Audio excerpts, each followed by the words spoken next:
He left her for a younger woman on a Tuesday night, and by Wednesday morning, God made her a billionaire. "I'm sorry, Amira. She's the one I want."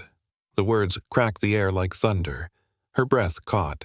The room blurred. 8 years of love collapsed into one brutal heartbeat. She watched his back disappear through the same door where they once whispered about forever. The smell of shrimp and cornbread turned cold on the table for two. Amira stood still, tears refusing to fall. Her heart ached so deep it felt hollow, her hands tracing the chair he used to pull out for her. The silence was heavier than grief itself. But somewhere inside that silence, a spark survived, a whisper that this heartbreak was only the beginning. How does one night of loss turn into a lifetime of destiny? Hit subscribe and walk with her, because the woman left behind is about to become unforgettable. Before that night, there was a beginning. They met in a crowded campus cafe, both broke and hungry for a future. He was the shy pre-law student with a textbook full of highlights and a balance of overdue bills. She was the marketing major who believed a plan could move mountains. She helped him apply for grants, hunted down scholarships, and showed him how to stretch a dollar without breaking his pride. Nights turned into years. Bus rides, library floors, shared noodles. They built a language of small kindnesses and big dreams. When his family hesitated, tight smiles, careful questions, she chose grace. She told herself love had no color, only character.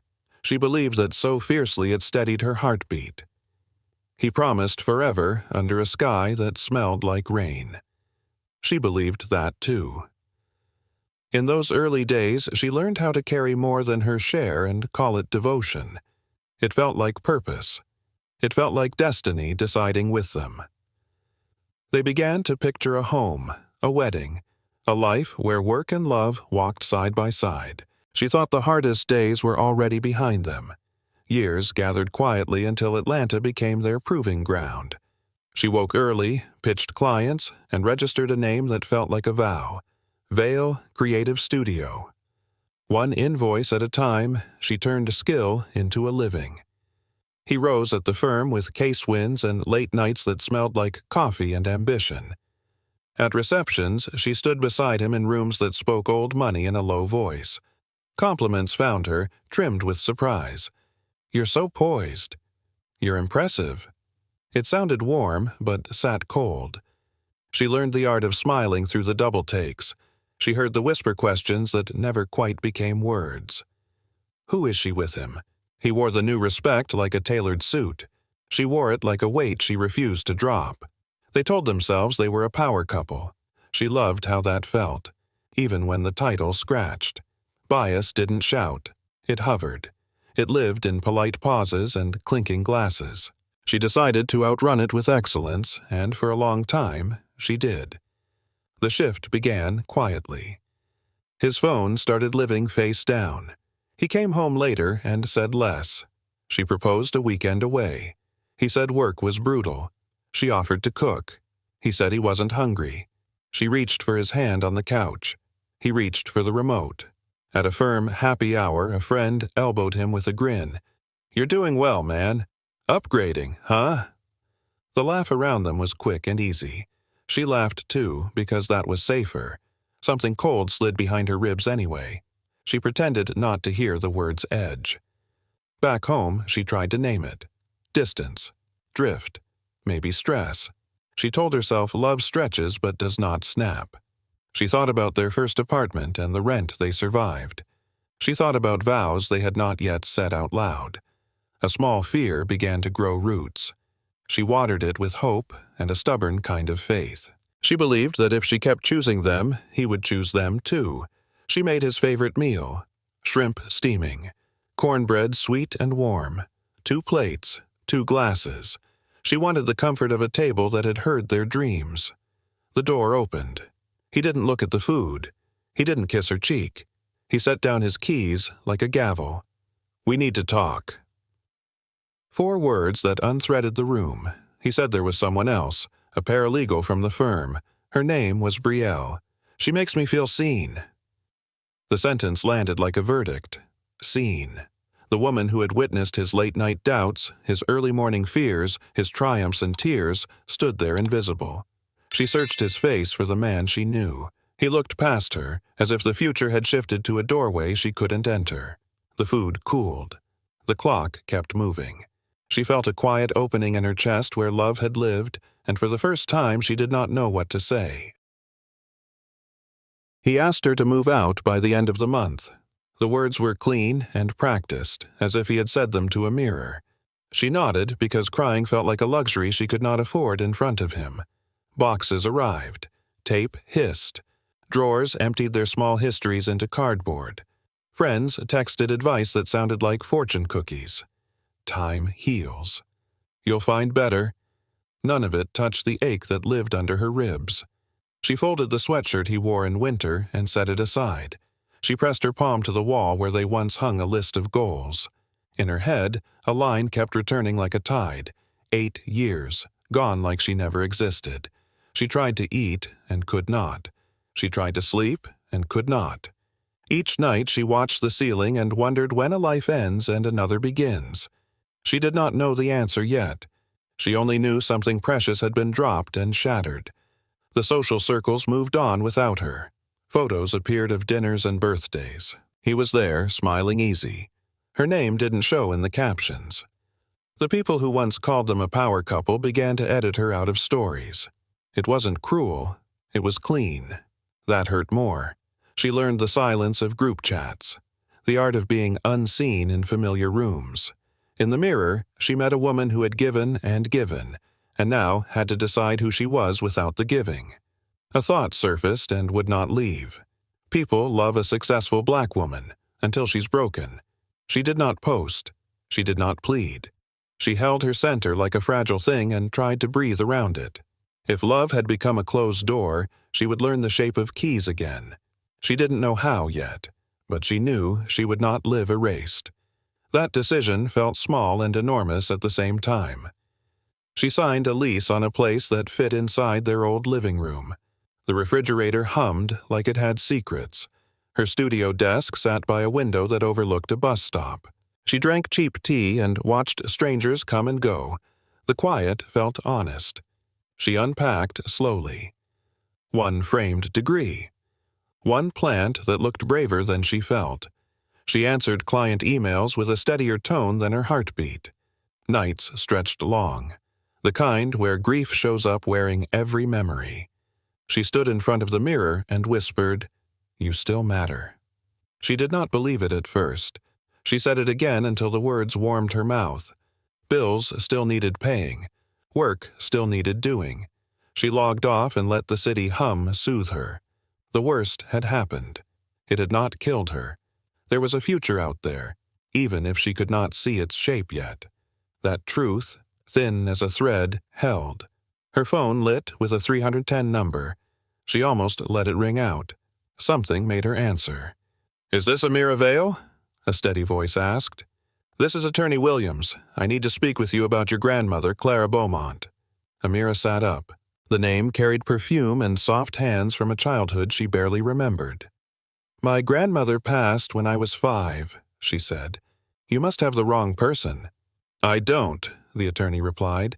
"There are documents you need to see. It would be best in person." The tone was calm, but carried weight. After the call ended, the room felt smaller and brighter at once. She searched old boxes for a photo she kept meaning to frame. There was Clara, elegant and certain, holding toddler Amira on her lap, roses behind them, a quiet authority in her eyes. The past had entered the room like an honored guest. For the first time in weeks, hope knocked. They met in a small conference room that smelled like paper and years. Attorney Williams laid out a file thick with dates, deeds, and newspaper clippings. "Your grandmother, Clara Beaumont, was a pioneering businesswoman in the 1940s and 1950s, she said. Rail, real estate, and local enterprises, built in a time that did not welcome her. Old headlines showed Clara shaking hands with men who looked surprised to be there. Notes described banks that refused her and deals she closed anyway." The attorney's voice stayed even. "Before her death, she created a trust. It has grown for decades. You are the named heir." Amira felt the chair anchor her. "Why now?" "The trust has conditions," William said.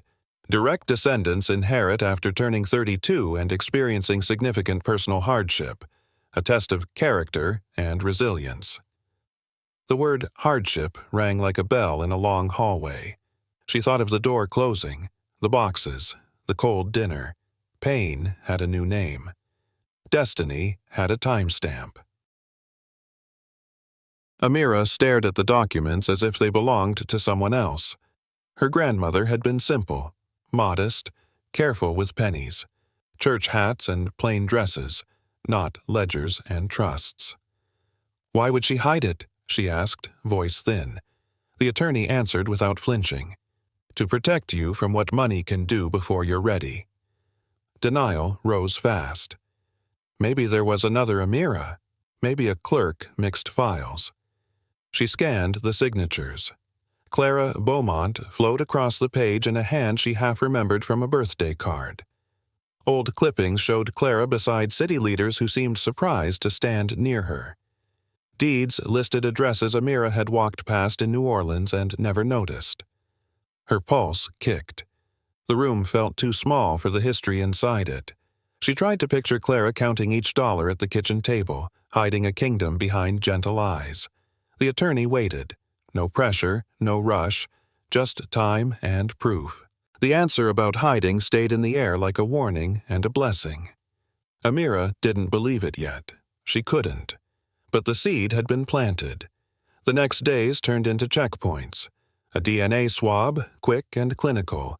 A notary seal thumping paper. Emails with scanned deeds and dates.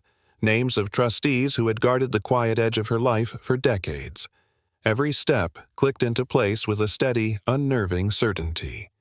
Then the portfolio came alive in numbers she could barely hold. Equity positions built slowly and never flaunted. Bonds old enough to remember another century.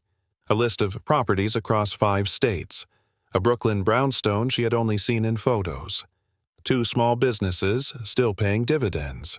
An art collection cataloged with care. Notes in the margins in Clara's firm script. Advisors spoke in calm tones about stewardship and timelines. She heard their voices through a soft roar. She wrote everything down anyway. Income, maintenance, taxes. Her name kept appearing where Clara's once stood. Awe and fear braided together. This was wealth, yes, but it felt like a task, a trust, a promise someone made long before she could understand it. When the paperwork settled, the attorney closed the file and looked at her gently. "Your pain proved your strength," she said. Clara believed resilience matters more than windfalls. She wanted character to lead wealth, not chase it. The words slipped past Amira's defenses. She thought of the door that closed, of the boxes and the cold dinner, of the quiet that nearly broke her. None of that felt like a test then. It felt like ruin. Now it sounded like a key turning in a lock her grandmother built. Not a prize for suffering, but an entrance for the woman who survived. She saw how it fit. Integrity under pressure, discernment when the heart is loud, a steady hand when attention arrives. The betrayal had revealed her spine. She had chosen dignity, even when it was lonely. That choice would shape everything she touched next. Purpose stepped forward, clearer than fear. The clause was harsh, yes, but its lesson was simple. Become who you must be to carry what you are given. Memory opened like a window. Vanilla and roses. A lap warm enough to quiet storms. Tiny fingers playing with a string of pearls while a voice whispered, "You were born for greatness." She had not thought about that sentence in years. Now it returned with weight. Greatness had not meant noise, it had meant steadiness. Amira traced the edges of an old photograph. Clara, in a white dress, chin lifted, eyes that did not blink under anyone's doubt. A ledger sat by her elbow like a friend. The room smelled of starch and soap, the kind of neat that says, "I am in control of what I can hold." Tears found her without asking permission. They were not dramatic. They were honest. Grief for the years without Clara. Gratitude for a love that planned past goodbye. Threads tied themselves between child and woman, past and present. The map had been in her hands all along. She just couldn't read it until now. She pressed the photo to her heart and let the message land. The day she signed, her name looked both familiar and new. Amira Vale. Ink settling into paper that would follow her everywhere. Witnesses nodded. Pages turned. With each initial, the weight shifted from story to duty. The number, 3 billion, no longer felt like a headline. It felt like a horizon she had to navigate with care. She thought of what money can do and what it cannot. It can lift, build, repair. It cannot choose for you. It cannot heal a heart that refuses truth. Underneath the signatures, another sentence kept ringing. The pain unlocked the legacy. Not because suffering is holy, but because it taught her to guard what matters. When the final seal pressed, quiet filled the room. She closed her eyes and whispered thanks she couldn't fit into words. She did not picture yachts or parties. She pictured scholarships, safe homes, second chances. The papers went into a folder. Purpose settled into her bones. She stood different, not taller, truer. A week later, she traveled to Brooklyn to walk what she now owned. Brooklyn greeted her with brick and light. The brownstone stood patient, a keeper of seasons and secrets. Inside, wood gleamed where hands had polished for decades. Family faces lined a hallway like a chorus. She moved slowly, reading frames as if they were chapters.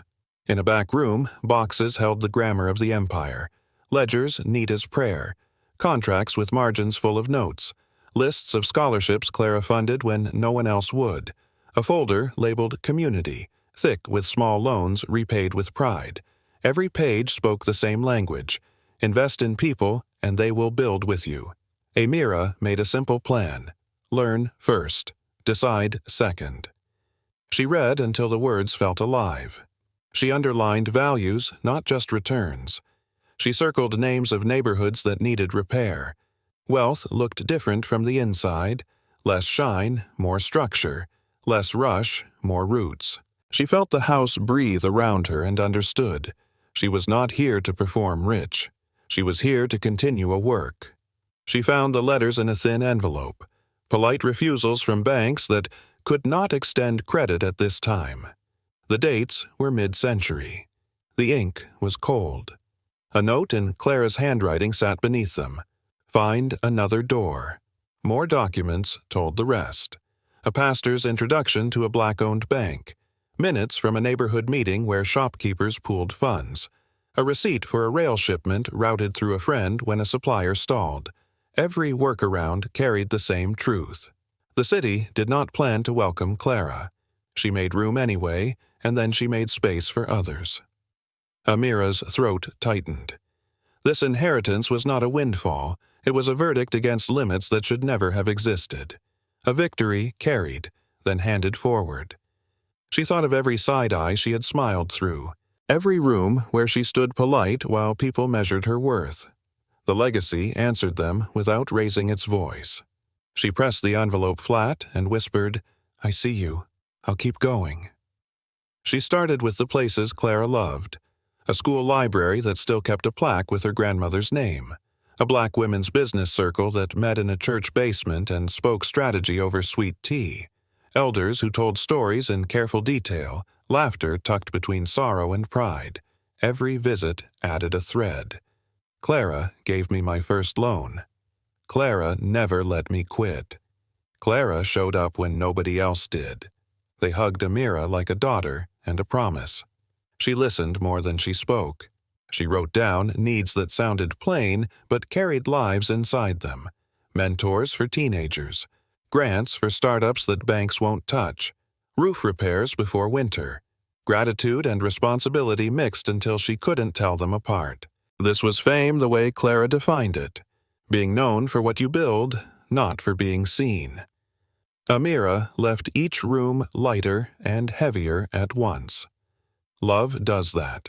It lifts you and it anchors you to the work. News traveled faster than she could.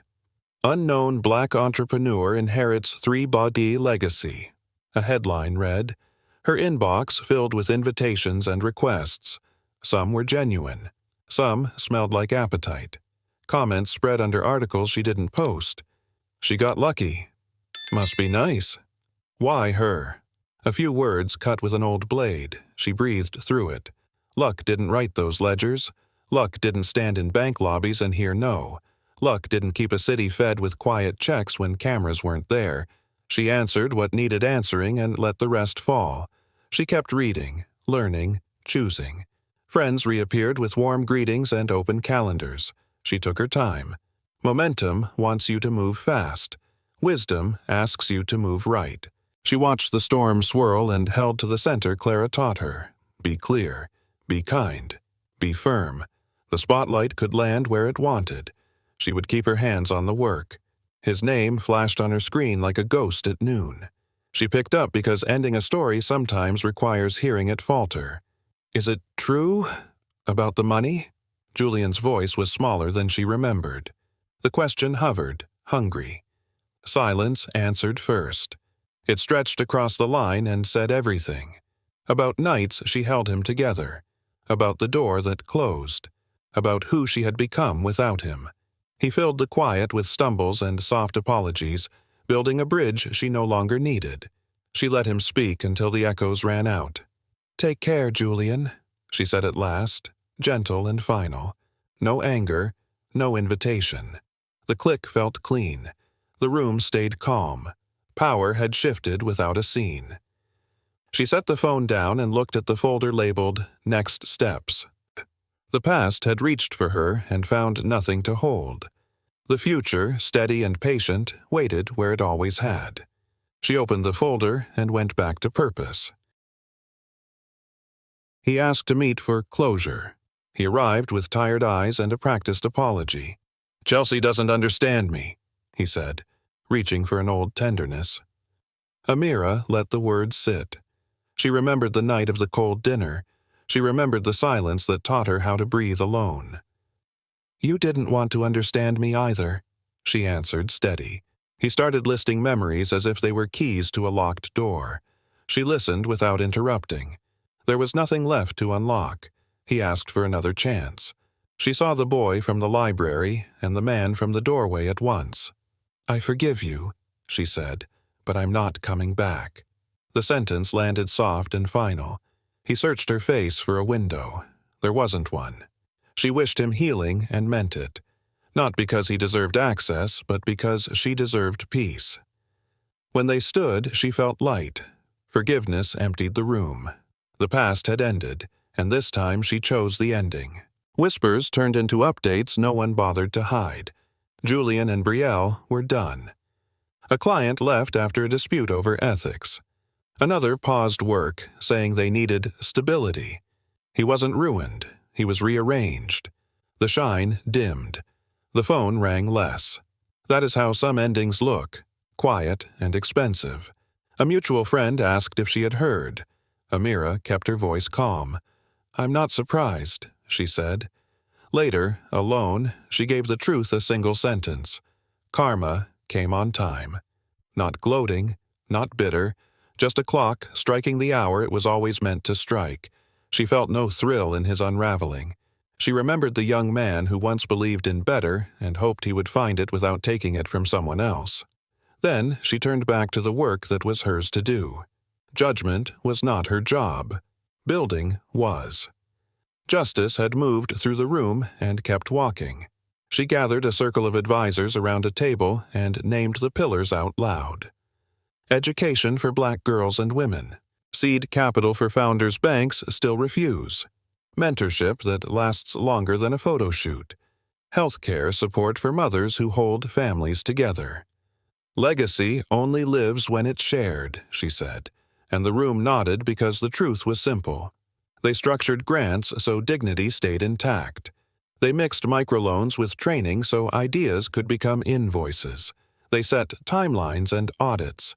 They wrote criteria that saw potential, not pedigree. Amira signed off on the first fund and felt her breath deepen. Money finally sounded like a verb. It moved. It changed things. It worked in places that had learned to expect less. She chose a slower win over a loud one. She asked hard questions and listened harder.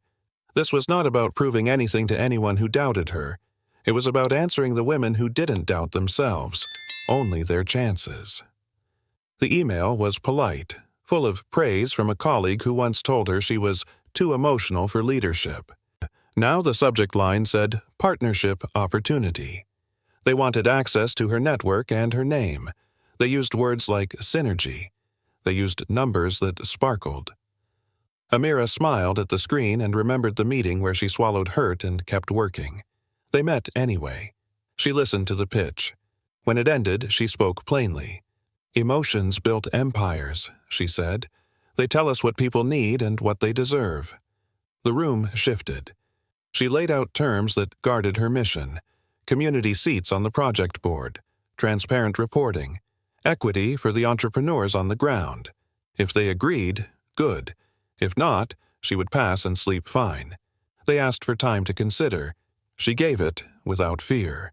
Either the door would open the right way, or it would stay closed. She had learned not to beg a door to fit her. Weeks later, after applications and reviews, the Foundation's first scholarships went out with handwritten notes. A teenager cried on a porch, letter shaking in her hand. An entrepreneur placed a key in a new storefront and whispered a prayer over bare shelves. A mother scheduled a checkup she had postponed for years. None of these moments trended. All of them mattered. Amira showed up where the work lived. She sat in a circle with founders who had business plans and small budgets. She asked what they needed today, not someday. "You gave us hope," one woman said, voice full and grateful. Hope is not a plan, Amira thought, but it is a start. She felt a widening in her chest where grief used to sit. Love had doubled. It moved out from her and back to her in quiet waves. She drove home with receipts and stories.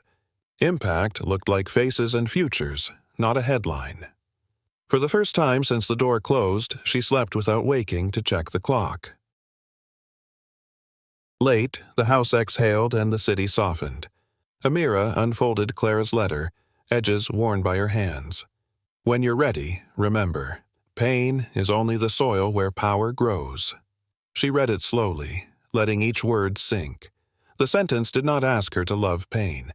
It asked her to honor what grew from it. She thought about the 5 things people chase: money, fame, safety, love, a voice in the room.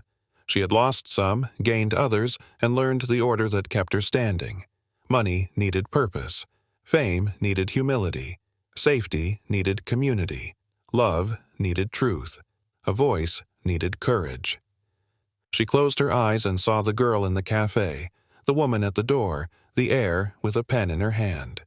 "I'm ready now," she whispered, not to the house, not to the city, but to the work that wore her name. Readiness felt like quiet strength, not noise. It felt like a promise kept.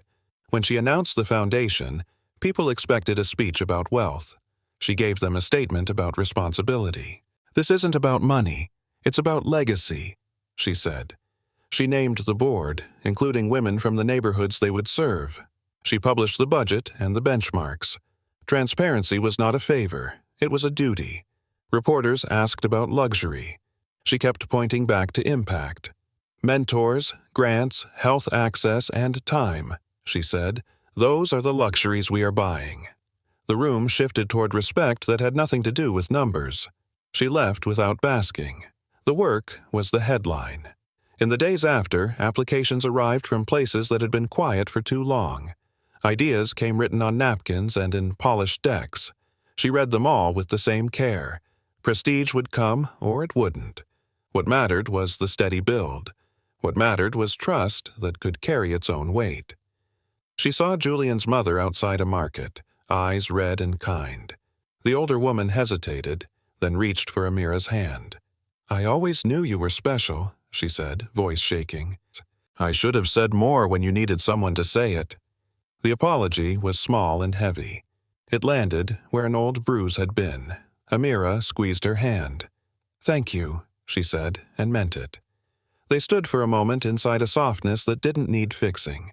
The older woman spoke about fear and pride and how they sometimes choose the wrong words. Amira spoke about grace and how it makes room where judgment cannot. They parted with a hug that felt like a door closing quietly, the right kind this time. Forgiveness made the street look different. It isn't approval. It isn't forgetfulness. It is the decision to stop carrying what does not belong to you. She walked away lighter by an invisible weight. Nights divide stories in honest ways. Somewhere, Julian scrolled through old photos that did not blink back. The screen lit his face and told him nothing new. He was not a villain, only a man who chose small and learned late. That is its own solitude. Across the city, Amira stood in a community hall under warm lights. Names were read, grants were awarded. A wall filled with photos of women who would build beyond the room. She didn't feel taller, she felt rooted. Some doors close to make space for destiny, the narrator inside her life said, not out loud, but true. She looked around and saw faces that looked like her grandmother's dream. The applause sounded like rain on a roof that would hold. Parallel scenes, same night. One looked at what was gone. One reached for what was next. She walked off the stage and into the work waiting in the wings of tomorrow. Here is the truth the story kept pointing toward. Pain isn't punishment. It's preparation. It teaches the hands to hold what blessing weighs. It trains the heart to tell the difference between attention and love. When they choose someone else, maybe God is choosing you, not to win a competition, to stand where you can serve without shrinking. If Amira's journey touched something tender in you, share this story with someone who needs a map for their dark night. Your voice might be the light they borrow. Subscribe and join this circle of women who rise again and bring others with them. Tell your story in the comments, not to relive the hurt, but to remember the turn. The universe has a way of clearing rooms we don't know how to leave. When the door closes, listen. There is often a knock you cannot yet name.